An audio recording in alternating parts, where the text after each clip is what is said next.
everybody talking. Everybody's got an opinion, but what you're hearing, is it good advice or bad? Weather Channel meteorologist Crystal Egger separates the facts from myths. This year we're seeing a lot of flu cases, but there are a lot of other viruses that do the same thing or give you the same symptoms of the flu, but they're just not the flu. So we're seeing a lot of upper respiratory illness, but in addition we're seeing a lot of GI illnesses. Dr. Stuart Brilliant says on a daily basis, at least 35 to 40 patients who check into the emergency room have the flu. The Centers for Disease Control says this season the flu arrived much earlier than in years past. Even people who prepared early to combat the deadly sickness are developing influenza. That led us to solicit the help of Dr. Brilliant in letting you know the myths and the facts about this year's flu strain.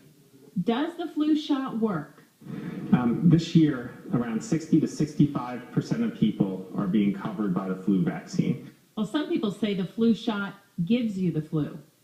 I think that's one of those old myths and wise tales. What if you're young and healthy and really work out a lot? Do you really need the flu shot? Yes. It's always better to be safe rather than sorry. But you don't need to get a flu shot every year, do you? That's another one of those myths. See, every year the strains of the flu change. Can you catch the flu from the weather? For example, if you go out without a jacket in cold weather, if you have a wet head, or if you're sitting by a drafty window.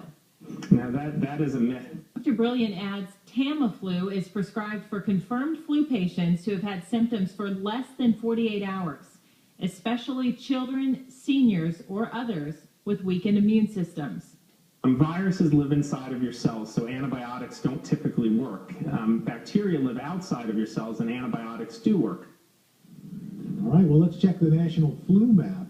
And you can see, especially out west, it's really hot. But everywhere, basically, all 50 states looking at the flu this year. I mean, it's only one strand. I think that's why a lot of people are sick, because you can't give a shot for every strand that's out there. And in fact, there have been some estimates it's only covering 55% of folks. So we'll find out what happens. All right, hi there. Coming up on Wake Up.